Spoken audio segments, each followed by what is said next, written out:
तू पंचों के सामने मेरी छोरी को बेइज्जत करना चाहे? नहीं आएगी वो यहाँ। सरपंच एक बार अंकुर को बुला के तो पूछ लो ना, सब साफ साफ हो जाएगा। ये क्या कर रहे हो? तो सुनो, मेरे छोरे को बदनाम करता है। मारो इसे। नहीं, हमारी बात तो सुनो। मारो इसको, हाथ जोड़, मारो इसको। रुक जाओ, मत मारो, मैं जाके हाथ जोड़ू तू। मत मारो। नमस्कार, मैं आशुतोष राणा क्राइम पेट्रोल के इस नए अध्याय शातिर क्रिमिनल्स में आप सभी का हार्दिक स्वागत करता हूं। अपराध मात्र व्यक्ति का नहीं, बल्कि हमारे पूरे समाज की विफलता का प्रमाण है।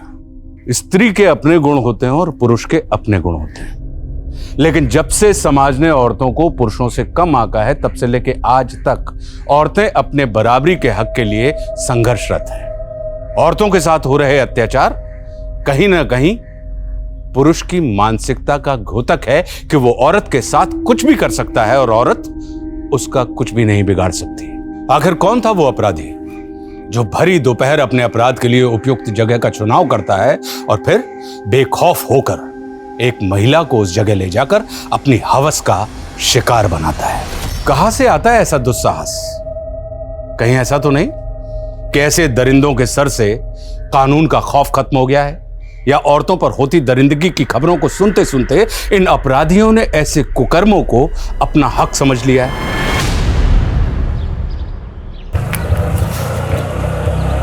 बस भैया, आजा मीता।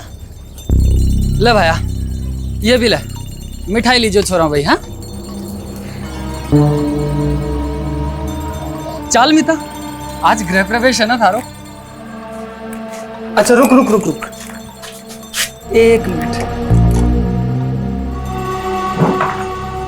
रुक रुक रुक रुक रुक, एक मिनट।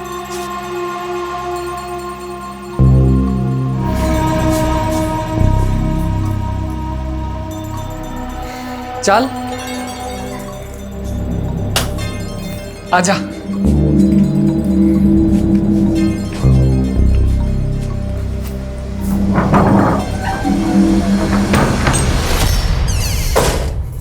थारी आँखों का सुरमा प्यारा लागे, रे चोखा लागे रे मन। अरे क्या कर रहे हो? रुको रुको, क्या हुआ? मने दियो मैं। अरे तू आराम कर, मैं कर लूंगा। ठीक काम करोगे और मैं आराम ना। लाओ मने दियो और वो डब्बो लेकर आओ। अच्छा ठीक है।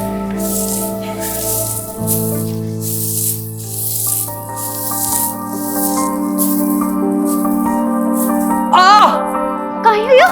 अब लग गई।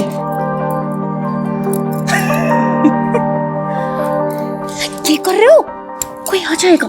शर्मा रही हो? मेरे से शर्मा रही है? देख, आज से हम दोनों एक दूसरे की परछाई हैं, एक दूसरे के सच्चे साथी, दुख में भी और सुख में भी, है ना?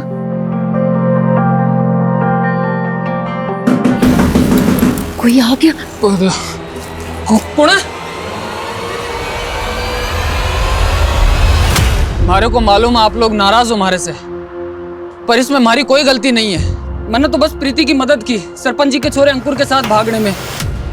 वे दोनों ब्याह करना चाहते थे एक दूसरे से। अरे झूठ मत बोल सुबोध, तू मेरी छोरी को बेला फुसला के ले गया था और जब उसे तेरी नियत का पता चला ना तो वापस आ गई। नहीं, ये सही नहीं है। आप चाहो तो प्रीति को बुला के पूछ लो।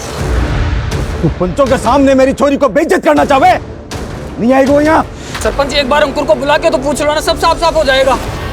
ये क्या कर रहे हो? तो सुनो, मेरे छोरे को बदनाम करता है। मारो इसे। नहीं, हमारी बात तो सुनो। मारो इसको, हाथ जोड़, मारो इसको। रुक जाओ, मत मारो, मैं जाके हाथ जोड़ू तू। मत मारो।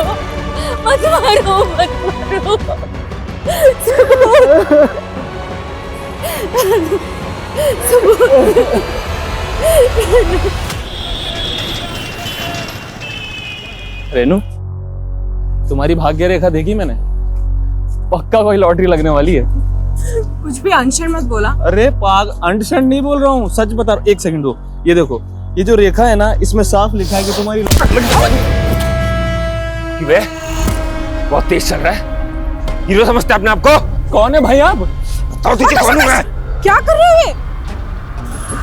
क्यों? शादी मुझसे कर रही हो, मजे इसके साथ कर रही हो। शादी? क्या बोल रहा है रेनू ये? झुंडू शादी मंगेतर है मेरी, अगर इसके आसपास भी दिखा ना तो तोड़ दूंगा। चल भाग जा, भाग जा।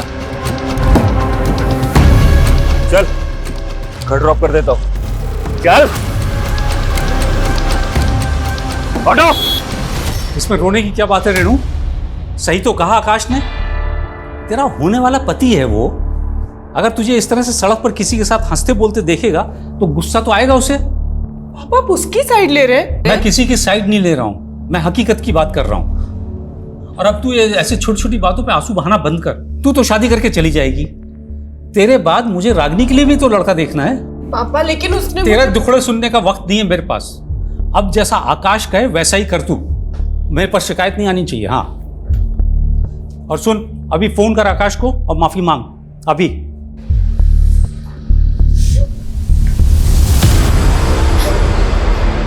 अरे बस ठीक हूँ मैं। अपनी हालत तो देखो, कितनी बुरी तरह मारा है उन लोगों ने।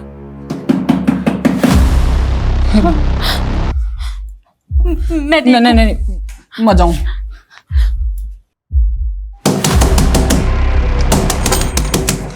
सुबोध, क्या हो गया? अरे भाग यहाँ से। अरे क्यों? गांव वाले आ रहे हैं तुझे मारने के लिए। क्या बात कर रहे हो ज्ञान? अरे सरपंच और प्रीति के घर वालों से तूने दुश्मनी मोल ले ली है, और ये किस चोरी से ब्याह करके ले आया है तू? क्या सोचा था गांव वाले तेरा स्वागत करेंगे? तारे को तो सब कुछ मालूम है ज्ञान। पूरा गांव जानता है प्रीति और अंकुर की प्रेम लीला के बारे में। अंकुर के दबाव में मैंने सब कुछ किया। नीता से शादी करने के लिए मुझे कुछ पैसों की ज़रूरत थी, वो पैसे मांगे मैंने अंकुर से, और उसके बदले में ये काम किया। तो अरे ये सब कुछ उन लोगों को कौन समझाएगा? उनके सर पर तो खून सवार है। प्रीति के घर वाले और सरपंच ने मिलकर तुम दोनों को मारने का मंसूबा बनाया है। लेके भाग जा इस चोरी को। भाई जिंदा ना बच पाओगे तुम लोग, जिंदा ना बच पाओगे भाई। नहीं मित्र, तू फिक्र मत कर, कुछ नहीं होने दूंगा थारे को। पापा बात तो सुनिए मेरी, कुछ तो खा लीजिए आप। नहीं, मैं नहीं खाऊंगा। पहले तो आकाश को फोन करके माफी मांग। ठीक है पापा, मैं आकाश से माफी मांगने को तैयार हूँ। क्यों दीदी, आप क्यों आकाश से माफी मांगोगी? माफी तो उसे आपसे मांगनी चाहिए। शादी से पहले ही पापा वो दीदी पर इतने हुक्म चला रहा है, तानी शादी के बाद तो क्या करेगा? मैं तो आपसे कह रही हूँ, आप ये रिश्ता तोड़ दो। क्या अड़चन पक रही है? रिश्ता ना हुआ, पेड़ पे लगा हुआ फल हो गया। जब जी चाह तोड़ दिया। अरे ऐसे रिश्ते बार बार नहीं मिलते। इंजीनियर है आकाश, लाख रुपए की उसकी तनख्वाह है। होगी, लेकिन पापा जिस घर में दीदी खुश ही नहीं रहेंगी वहां उस पैसे का क्या काम? चुप कर तू अभी छोटी है, तुझे समझ नहीं है। मैं जो कुछ भी कर रहा हूँ इसके भले के लिए कर रहा हूँ, और तू उल्टा सीधा मत डाल इसके दिमाग में। लेकिन पापा, दीदी आप परेशान मत हो, मैं हूं ना, मैं कुछ करती हूँ।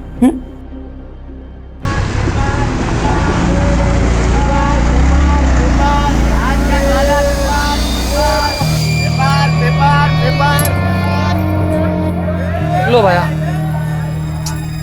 क्या देख रही है? गांव से बहुत दूर है हम, कोई नहीं आएगा। चल एक काम कर, तू यहाँ बैठ, मैं टिकट लेकर आता हूँ। हाँ, ये फोन में पैसे भी भरवा लाना। ठीक है, तू बैठ, मैं आता हूँ। हाँ,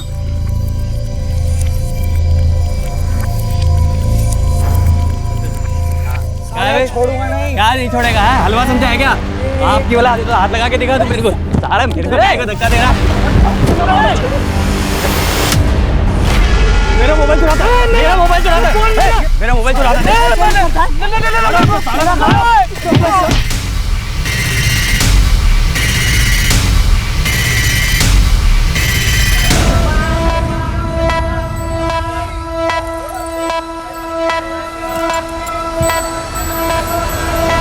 अब मैं चोर नहीं हूँ साहब, वो दोनों गुंडों ने मारे को फंसा दिया साहब। झूठ मत बोल, सबने देखा था तुझे, तेरे पास दो मोबाइल थे। अब उन दोनों में से एक तो मेरा फोन था, एक मेरी बीवी का फोन था साहब। सब हुआ क्या था कि मैं जा रहा था और उन दोनों में से एक बंदा मेरे से टकराया और मेरे गिर गया साहब, मेरा फ़ोन भी गिर गया। उनमें से एक मेरा फ़ोन उठा के बोलता है कि ये मेरा फ़ोन है, मेरा फ़ोन है, और वो चोट चोट चिल्लाने लग गए साहब। सब मेरी बीवी बस स्टैंड पे मेरा इंतजार कर रही है साहब। बस पुलिस के सामने जो भी आता है ना दुख भरी कहानी सुनाता है। एक दिन लॉकअप में रहेगा ना तो सब कबूल कर लेगा। बंद करो इसको लॉकअप में। साहब मैं सच कह रहा हूँ साहब, मैं कुछ झूठ नहीं बोल रहा साहब, मैं चोर नहीं हूँ साहब। अभी साहब आप जिसको ढूंढ रही हैं उनको तो मैंने दिल्ली की बस में चढ़ते हुए देखा है। क्या? हाँ आइए आपको दिखाते हैं कौन सी बस में चढ़े। आइए पास में आइए।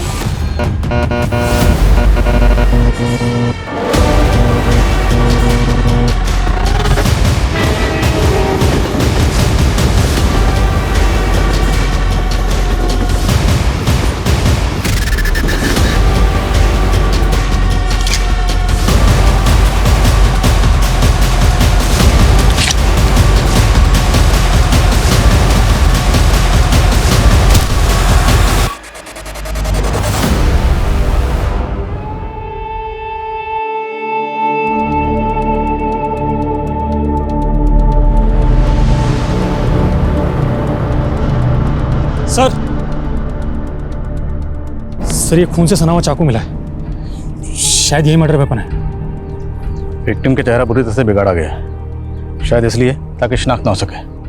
पूजा बड़े को कवर करो। ये जंगल रेलवे स्टेशन के नज़दीक है। मुमकिन है कि विक्टिम यहाँ की रहने वाली ना हो और कातिल इसको यहाँ पर कत्ल करने के इरादे से लेकर आया हो। सर ये भी तो हो सकता है कि विक्टिम और कातिल एक दूसरे को जानते हो। सर ये देखिए सर, झाड़ियों में एटीएम कार्ड मिला है। देखो जरा किसका। सर एलएनसी बैंक का है, लेकिन इस पे कार्ड होल्डर का नाम नहीं लिखा हुआ। इस बैंक के नज़दीकी ब्रांच से कॉन्टैक्ट करो और कार्ड की डिटेल्स निकलो। सर ये देखिए।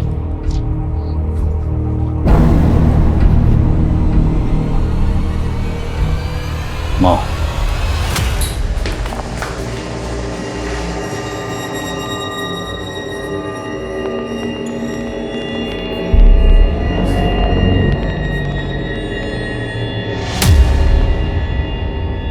अच्छी लग रही हो। सॉरी हाँ, कुछ ज्यादा ही हो गया, मुझे पता है। लेकिन तुम भी मुझसे बहुत बहस करती हो। काम करो, तुम मुझे सॉरी बोल दो, ठीक है? सब कुछ यहीं पे खत्म करते हैं।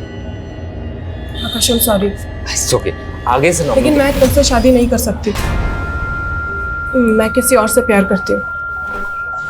आकाश यहाँ पे तमाशा मत करो। तमाशा तुमने देखा है, मैं तुम्हें अपनी बीवी मान चुका हूं, इतनी आसानी से नहीं जाने दूंगा।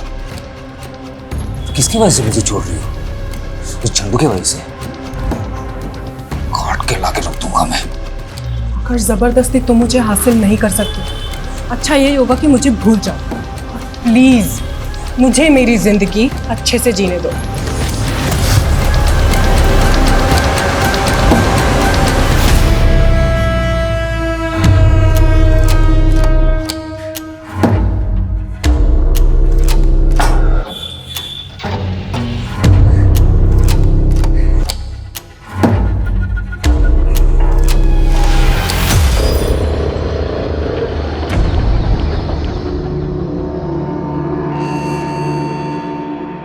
अब आप पूछे इनसे, इनको कितनी बार मैंने कहा कि चोर मैं नहीं वो लोग हैं, मगर सर इसके पास 2 फोन थे तो कंफ्यूजन हुई। फिलहाल जाओ तो। Sorry sir. सब हमारी बीवी साहब। तुम शांत हो जाओ, बैठो, बताओ क्या हुआ है? हमारी बीवी का कुछ पता नहीं चल रहा साहब। आखिरी बार कहाँ देखा था उसको? जयपुर बस अड्डे पे साहब। और सर इन्हें ठगने वाले लोगों के बारे में भी हम पता लगा रहे हैं और काम करने के तरीके से लग रहा है जैसे कोई पेशेवर मुजरिम थे। सब हमारी बीवी का पता लगा लो साहब। सुबह तुम फिक्र मत करो, हम तुम्हारी बीवी को जल्द से जल्द ढूंढने की कोशिश करेंगे। ठीक है सर बॉडी की शिनाख्त अभी तक नहीं हो पाई है। हालांकि पोस्टमार्टम रिपोर्ट से पता चला है कि लड़की की उम्र 23 से 25 साल के बीच थी और सर लड़की की मौत बॉडी मिलने से 7 से 8 घंटे पहले हुई थी। पर मारने से पहले विक्टिम के साथ फिजिकल रिलेशन बनाए गए, पर बॉडी पर किसी भी तरह के डीएनए सैंपल्स नहीं मिले। शायद प्रोटेक्शन यूज किया होगा। और सर बॉडी में नींद की गोलियां भारी मात्रा में मिली हैं। सर हो सकता है कातिल का ये प्लान रहा हो, पहले नशे की गोलियां देकर लड़की को बेहोश किया, फिर उसके साथ फिजिकल हुआ और फिर उसको मार दिया। इसलिए बॉडी पर किसी भी तरह का रजिस्टरिंग मार्क्स नहीं है। वो एटीएम की डिटेल्स कब तक आएंगे? सर बैंक मैनेजर से बात की है, कार्ड बहुत पुराना है इसलिए थोड़ा समय लग रहा है। जब तक कार्ड की डिटेल्स आती हैं, विक्टिम की तस्वीर दिल्ली एनसीआर के सभी थानों में भेजो। शायद कहीं कोई मिसिंग कंप्लेंट फाइल हुई हो। और इस टैटू को आसपास के जितने भी टैटू पार्लर्स हैं सब जगह दिखाओ। और विक्टिम की तस्वीर सभी लोकल न्यूज़पेपर में दो। शायद कोई शिनाख्त के लिए आ गई। दीदी, आकाश से शादी ना करने का डिसीजन आपका एकदम सही है, लेकिन आप मेरी बात मानो तो अभी भी। रागिनी, मैं जानती हूँ तुझे मेरी फिक्र है, पर तुझे अब मेरी फिक्र करने की कोई ज़रूरत नहीं। अब मैंने तय कर लिया, मैं डर के नहीं जीने वाली। और वैसे भी अब मेरी ज़िंदगी में कोई और आ गया। कौन है वो? और कहीं उसी की वजह से तो तुमने संजीव को रिजेक्ट नहीं किया था? सच बताओ दी। Sanjeev, I am sorry. मैं जानती हूँ कि मुझे ये सब कुछ पहले ही बता देना चाहिए था, लेकिन मैं क्या करती, मेरे फादर बहुत स्ट्रिक्ट हैं। संजीव, मेरे कहने से शादी नहीं रुकेगी, सिर्फ तुम ही शादी को रोक सकते हो। प्लीज़ मुझे रिजेक्ट कर दो। ठीक है, मैं मना कर दूंगा। रेनू दी, उस दिन भी तुमने एक झूठी कहानी बनाकर इतना अच्छा लड़का हाथ से गवा दिया। तुझे संजीव की इतनी फिक्र क्यों हो रही है? टॉपिक मत बदलो दी। ये बताओ, कोई लड़का है भी या नहीं, या फिर तुम इस बार भी कोई झूठी कहानी बना रही हो? दी, बताओ ना कौन है वो। सही वक्त आने पर सब बता दूंगी। सर जो एटीएम कार्ड हमें जंगल में मिला था, बैंक मैनेजर का कहना है कि वो एटीएम कार्ड झारखंड के भभुआ के रहने वाले एक आदमी का है। सर हो सकता है वो औरत भी झारखंड की हो। मुमकिन है। तो एक काम करो, तुम झारखंड के लिए निकलो, मैं झारखंड पुलिस को इन्फॉर्म करता हूँ।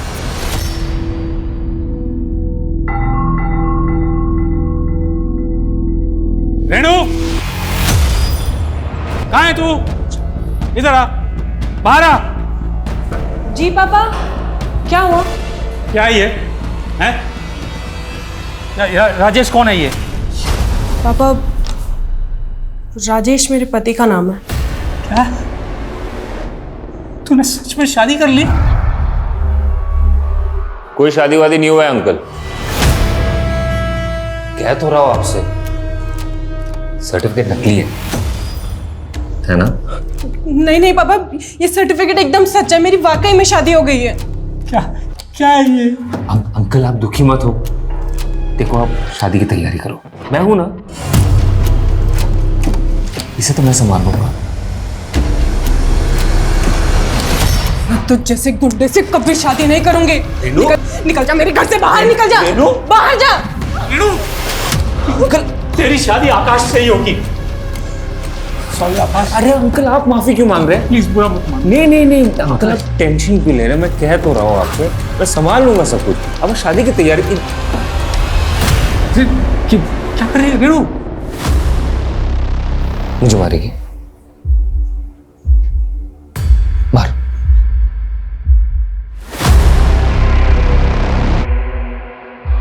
मार। आगे मत बढ़ना कोई भी। पापा हटिए आप यहाँ से, हटिए, मेरे पास मत आना।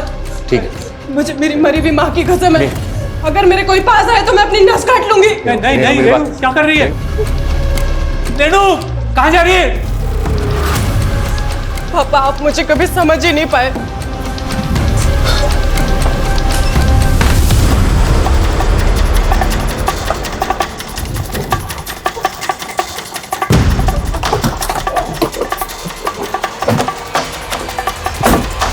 मुझे आपका ही नाम है? जी साहब, हमारा एटीएम कार्ड चोरी हो गया था साहब। हम पंजाब में जेसीबी चलाने का काम करते हैं। अभी 2 हफ्ता पहले जब हम दिल्ली बस अड्डे पे बस का इंतजार कर रहे थे, तभी अचानक एक आदमी आधम का। कौन आदमी? साहब, हम बस का राह देख रहे थे तो आदमी हमसे आकर बोला कि हम भी झारखंड जाने वाले हैं। साहब, वो हमसे बतियाने लगा। हमें बाथरूम जाना था तो हमसे कहने लगा कि हम संभाल लेंगे तुम्हारा सामान। हमने भरोसा कर लिया साहब उस पर और लौट गए। जब वहाँ लौट कर वापस आए तो ना तो वो आदमी वहां पर था, ना हमारा सामान। और उसी बैग में तुम्हारा एटीएम कार्ड भी था? अरे एटीएम कार्ड का साहब, हमारा पर्स, हमारा मोबाइल, पैसा, कपड़ा लत्ता सब कुछ उसी में था। मुझे तुम्हारा फोन भी चोरी हुआ था ना? जी साहब। उसका IMEI नंबर है तुम्हारे पास?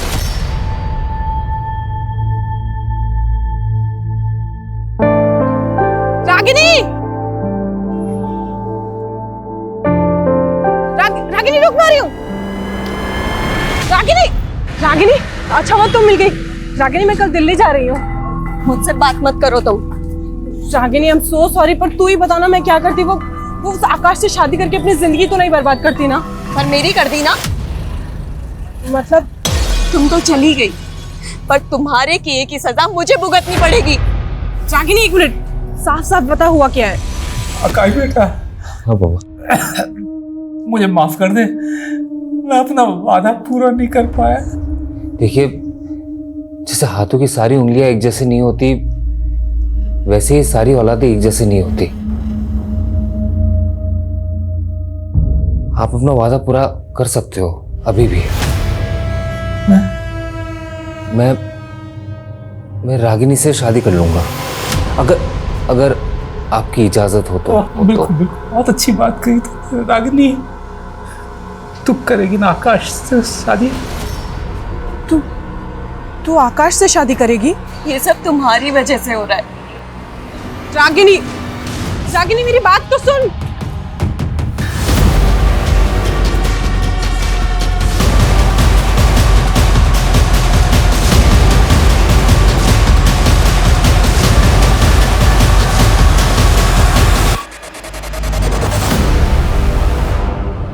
सर, मुजाहिद का जो फ़ोन चोरी हुआ था उसको सर्विलेंस पे डाल दिया है। अगर कोई दूसरा सिम एक्टिव हुआ तो पता चल जाएगा। सर, विक्टिम की बॉडी का क्या करना है?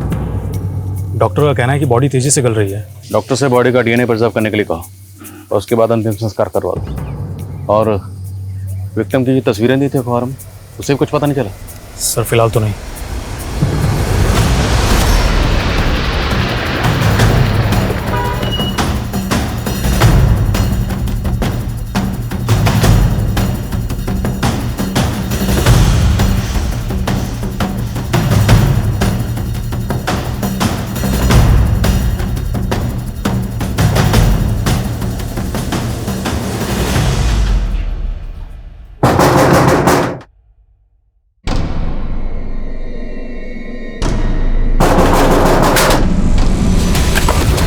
여기 자 정보.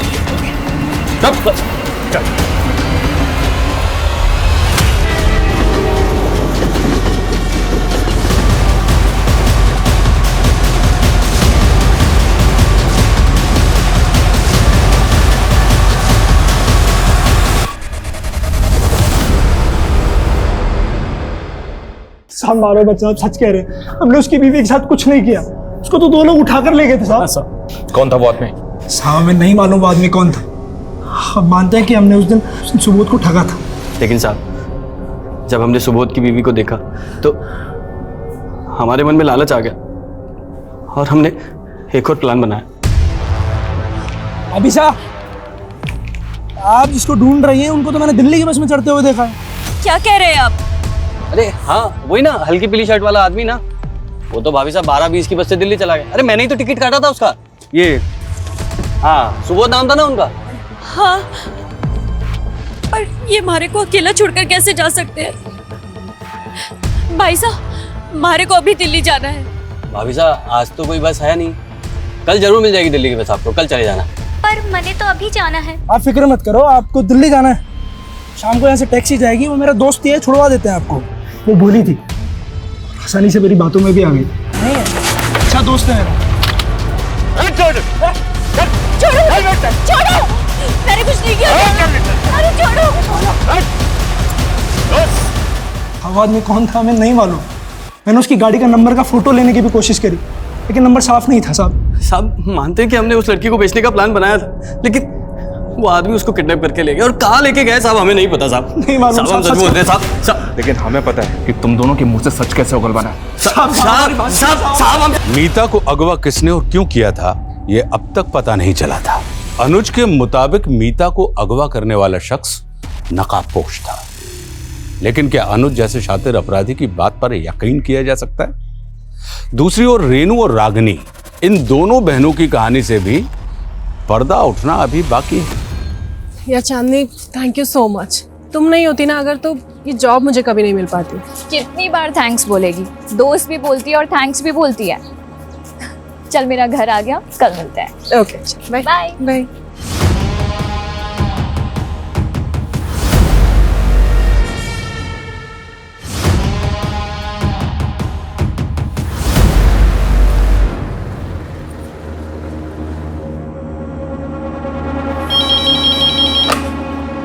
हेलो। हेलो पापा, मैं रेनू।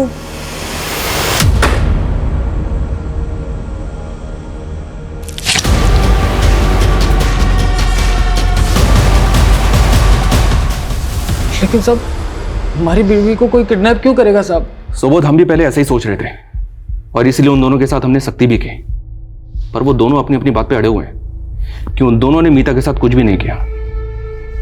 तुम हमें ये सोचकर बताओ, क्या मीता की किसी के साथ कोई दुश्मनी थी, आस पड़ोस में या कहीं और? मीता की तो नहीं साहब, लेकिन हमारी दुश्मनी है सब हमारा गांव में।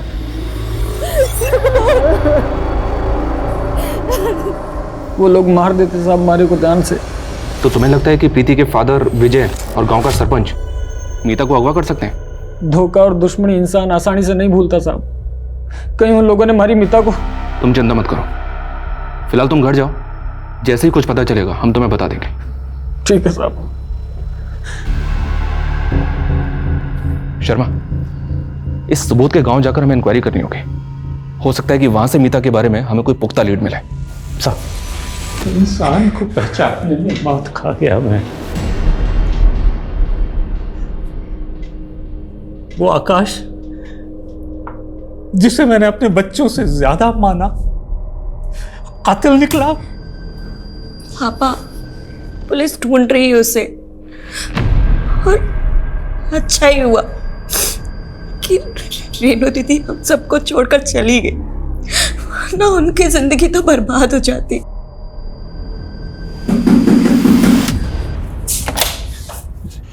मुझे बचा लो, दरवाजा बंद करो, पुलिस मुझे ढूंढ रही है। रागिनी, दरवाजा बंद करो। निकलो यहाँ से। रागिनी, मैं कह तो रहा हूँ, पुलिस मुझे ढूंढ रही है। आकाश, निकलो यहाँ से। क्या बकवास कर रही हो? तुम मेरी होने वाली बीवी हो। मेरा तुमसे कोई रिश्ता नहीं है, चलो निकलो यहाँ से। निकलो। वो ठीक करिए, तुम्हारा उससे अब कोई रिश्ता नहीं है।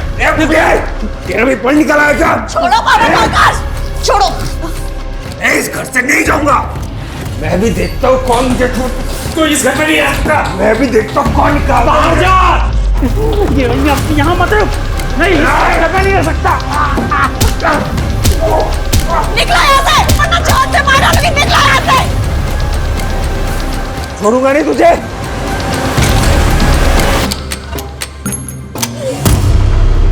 अरे नहीं साहब, हमारी दुश्मनी तो सुबोध से थी। मीता को अगवा करके मेरे को क्या मिलेगा? साहब, जरूर किसी ने आपके कान भरे हैं। देखिए, इस उम्र में हड्डियां कमजोर हो जाती हैं, जोड़ने में टाइम लगता है। क्यों बेकार में तोड़वाना चाहते हैं? धमकियां किसी और को देना साहब। सरपंच हूं गांव का, नियम कायदे मैं भी जानता हूं। जब कह रहा हूं मीता को अगवा नहीं किया तो नहीं किया। कोई सबूत है आपके पास? सबूत हो ना तब आना। जयराम जी की। सर, मुजाहिद का जो फोन चोरी हुआ था वो जयपुर में एक्टिव हुआ एक नए नंबर के साथ। किसका नंबर है?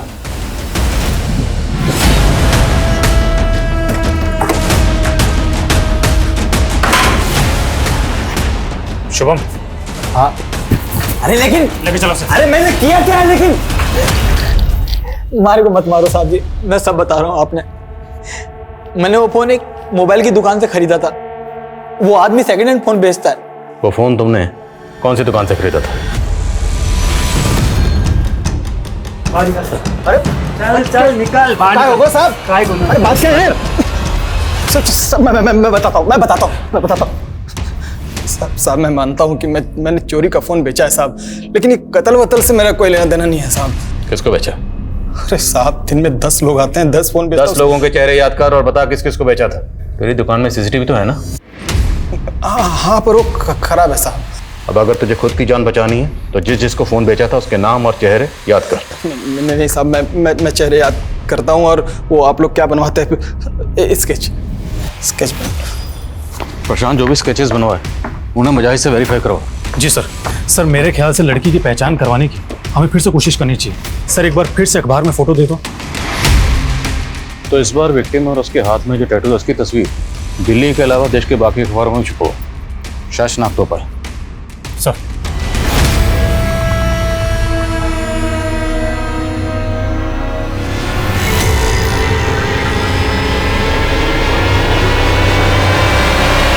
सर, प्रशांत के बनाए स्केचेस में से एक स्केच को मुजाहिद ने आइडेंटिफाई कर लिया है। ये रहा वो स्केच, और इसे उठा लिया है। मैं मानता हूँ कि मैंने मुजाहिद का सामान और उसका फ़ोन चुराया था साहब, पर वो सारा सामान मैंने प्रशांत को बेच दिया था साहब। तुमने जो मुजाहिद का सामान चुराया था उसमें मुजाहिद का एटीएम कार्ड भी था, और वो एटीएम कार्ड हमें एक लड़की की डेड बॉडी के पास मिला। वहाँ कैसे पहुँचा? मतलब तुमने पहले उस लड़की का मर्डर किया, सामान प्रशांत को भेजा, और वो एटीएम कार्ड तू गलती से वहीं भूल गया, है ना? साहब ये सच नहीं है साहब, मैं कोई खूनी नहीं हूँ साहब।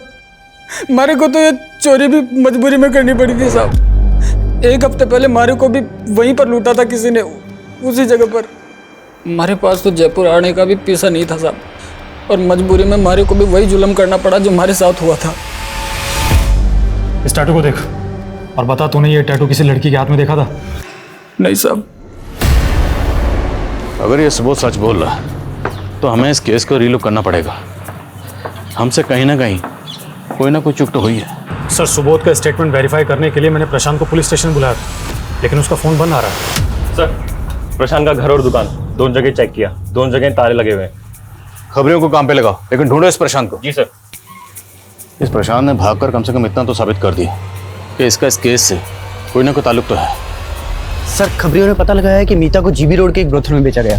वो ब्रोथल मुन्नी नाम की एक औरत चलाती है। उसने बताया कि 5 महीने पहले मीता एक अपने कस्टमर के साथ भाग गई थी। एक काम करो, लोकल पुलिस की मदद से मीता की सर्चिंग शुरू करो। मैं तब तक उसके पति सुबोध को इन्फॉर्म करता हूँ। Okay sir.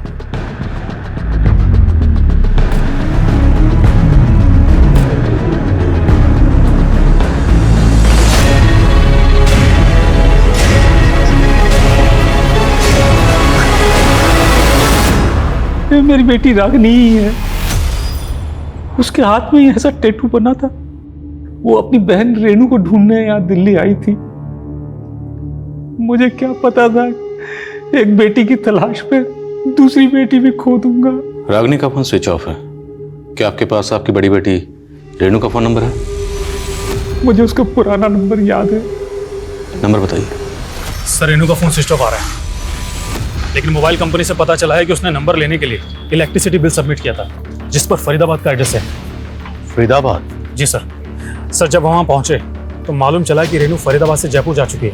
और जयपुर में कहाँ रह रही है आजकल? सर, ये तो पता नहीं चला है, लेकिन सर रेनू फरीदाबाद के जिस एड्रेस पर रहती थी उसी एरिया में चांदनी नाम की लड़की भी रहती थी, जिसका कुछ दिनों पहले मर्डर हुआ था। और सर, ताज्जुब की बात तो ये है कि चांदनी का मर्डर भी वैसे ही हुआ था जैसे रागिनी का मर्डर हुआ था। क्या दोनों विक्टिम्स को मारने से पहले नशे की दवा दी गई? हाँ सर।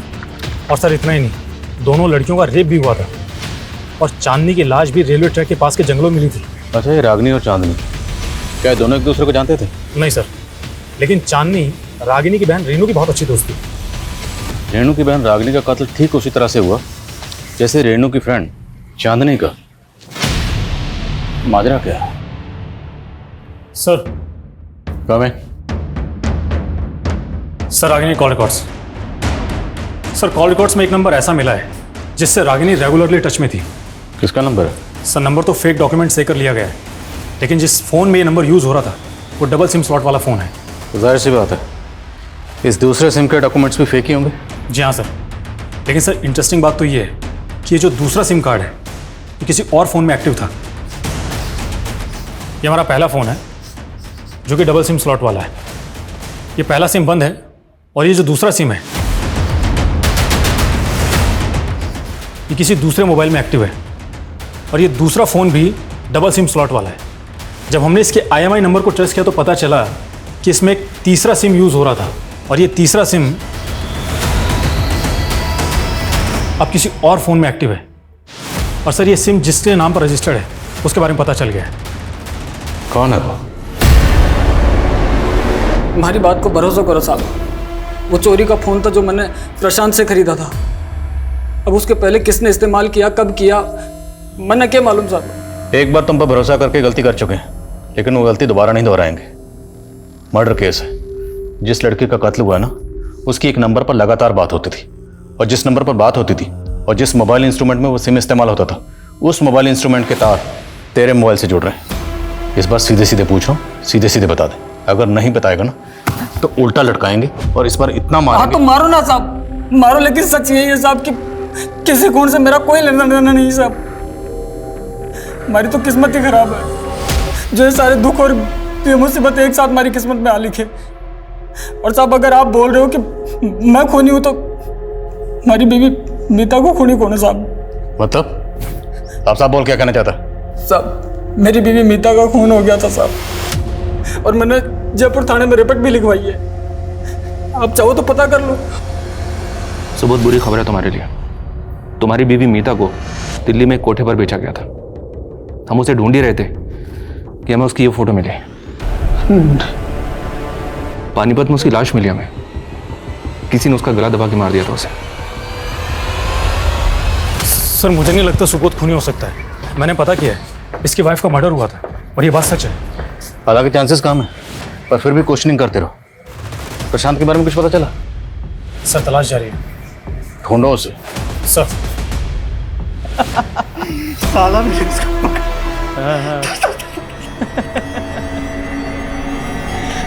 साले वर्दी देख पक गया होगा। साला पैंट क्या बात है।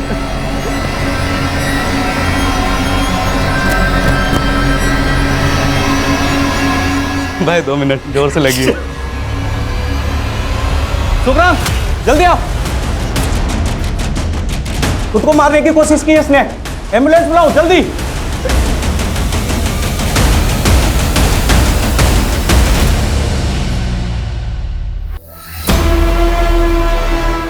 हेलो, हाँ मैं हॉस्पिटल में हूँ।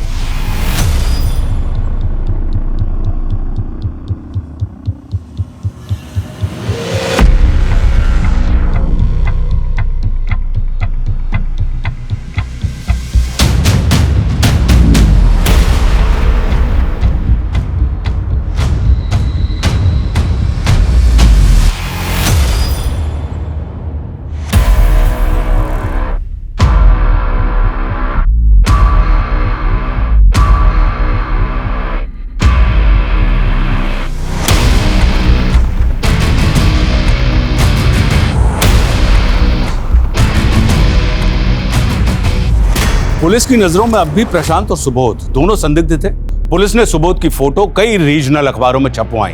कई हफ्तों तक यह सिलसिला चलता रहा। अंततः पुलिस के हाथ कुछ ऐसा लगा जिसने इस केस का सबसे बड़ा खुलासा किया। एक ऐसा सच सामने आया जिसने सबको अचंभित कर दिया। सर इस सुबोध को तो हम निर्दोष समझ रहे थे, ये तो बड़ा ही शातिर निकला। अखबार में हमारे द्वारा सर्कुलेट की गई फोटो को देखकर कई पुलिस स्टेशन से फोन आए। सर बंगाल पुलिस ने तो इसे वांटेड घोषित किया है। दुर्गापुर में एक मर्डर किया था इसने। पर समझ में नहीं आई, सुबोध का नाम डेटाबेस में कैसे नहीं मिला? क्योंकि सर ये हर जगह फेक नेम से क्राइम करता है।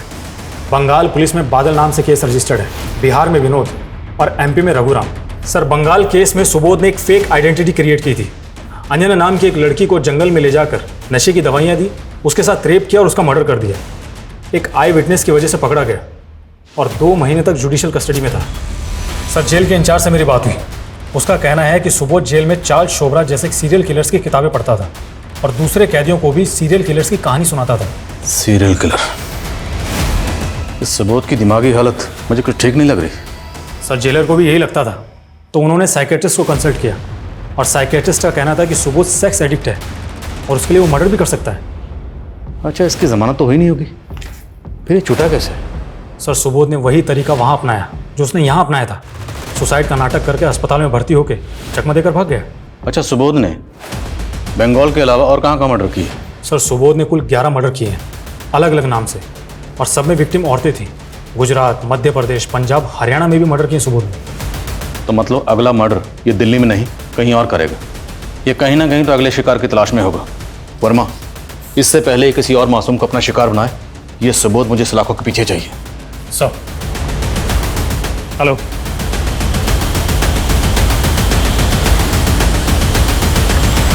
सर वो रूम नंबर 11 में पक्का वही है सर? पक्का? Yes sir. चलो।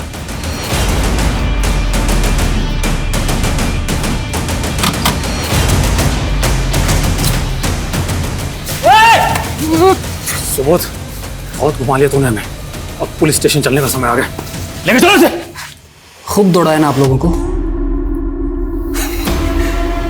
लेकिन अब और परेशान नहीं करूंगा, बता दूंगा सब कुछ।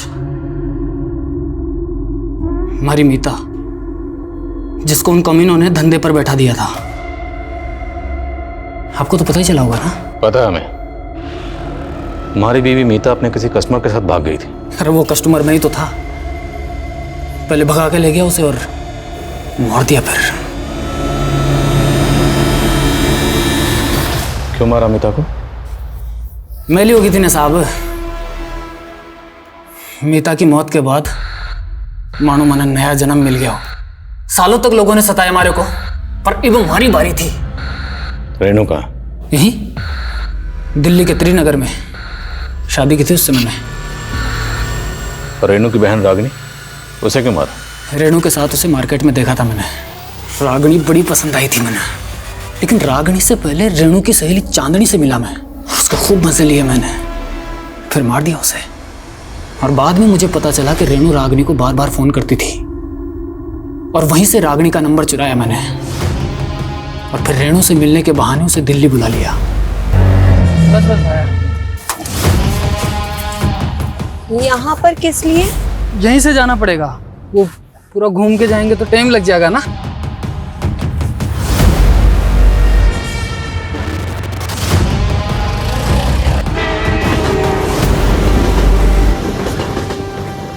अरे थक गई है, एक काम कर।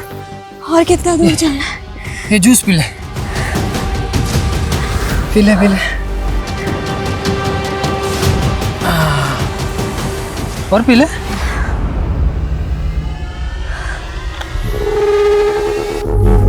चलो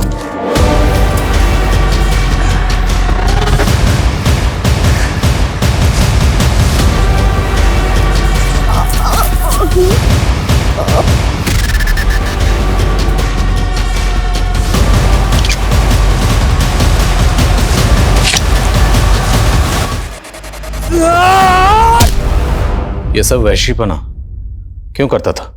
हमारे को भी शोभराज भाया की तरह अलग अलग लड़कियों को चखने का चस्का लगा था।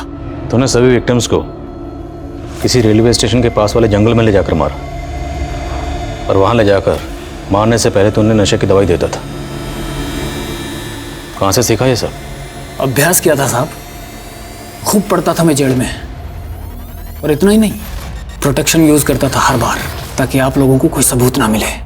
सोचा था कि शोभराज भाई का रिकॉर्ड तोड़ दूंगा। मस्त।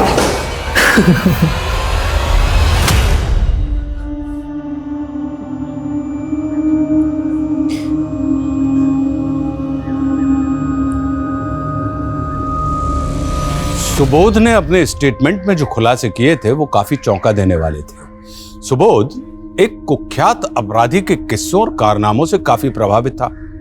उस अपराधी को वो अपना आदर्श, अपना रोल मॉडल मानने लगा था, और उसके जैसा बनने की सनक में वो ठीक उसी अंदाज में अपराध किया करता था। सुनने में कितना विचित्र लगता है ना, लेकिन अफसोस कि ये आज के युग की सच्चाई है। जिस तरह मनोरंजन के नाम पर खबरों को सनसनीखेज बनाकर हमारे सामने पेश किया जाता है, ये भी इसकी एक वजह है। न्यूज चैनल और अखबार में हमें अक्सर कुख्यात अपराधियों का महिमा मंडन सुनने को मिलता है, पढ़ने को मिलता है। एक भगोड़े व्यापारी से लेकर एक फ्रॉड बाबा की आलीशान जिंदगी को हमारे सामने एक रोमांचक कहानी की तरह पेश किया जाता है, और युवा अक्सर ऐसे बैड बॉयज की कहानी से आकर्षित होते हैं और उनके जैसा बनने की चाह पालने लगते हैं।